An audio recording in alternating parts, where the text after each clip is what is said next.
ناگپور والے بابا تاج الدین اولیاء کا قصہ ہے۔ جب وہ 12-13 سال کے تھے تو عطر کی دکان پر بیٹھتے تھے۔ ان کی خود کی دکان تھی عطر کی۔ ایک بزرگ ان کی دکان پر آیا کرتے تھے۔ ایک دن بزرگ نے کہا بابا تاج سے کہ بیٹا تاج، تمہاری روح بہت مشکل سے نکلے گی۔ بولے کیوں بابا؟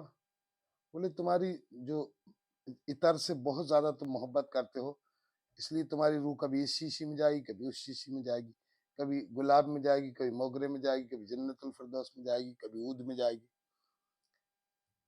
لہذا بابا تاج کم عمر کے تھے، بچے تھے۔ انہوں نے کہا کہ بابا اور آپ کی روح کیسے نکلے گی؟ انہوں نے کہا میری روح تو بہت آسانی سے نکلے گی، تم جب بولو بتا دوں گا۔ بولے ابھی بتا دیجئے۔ تو بابا نے کہا لاؤ ایک چادر دو وائٹ۔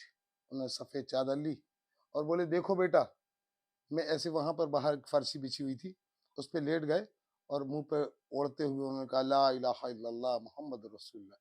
دیکھو تاج، میری روح ایسے نکلے گی، ایسے کہہ کے انہوں نے منہ پہ کپڑا ڈھانک لیا اور سو گئے۔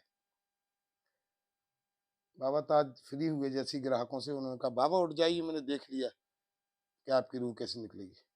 بابا اٹھنے والے نہیں، ہلایا، بابا جا چکے تھے، ان کی روح کوچ کر گئی تھی۔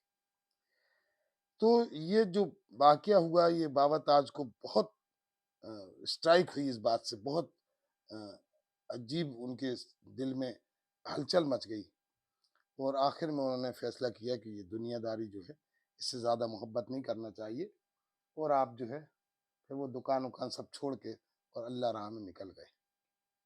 اتنے متاثر ہوئے ان کے قصے سے، واقعے سے اور ان کی موت سے، کہ پھر انہوں نے سب چھوڑ چھاڑ دیا، صرف اللہ راہ میں نکل گئے وہ۔ اس کے بعد وہ وہاں ناگپور پہنچ گئے، جہاں پر ابھی اس کے بعد کا ایک قصہ اور ہے، وہ دوسرے ویڈیو میں بتاؤں گا۔ پھر انہوں نے سینا میں نوکری کی، بہرحال وہ پھر ناگپور میں ہی رہے۔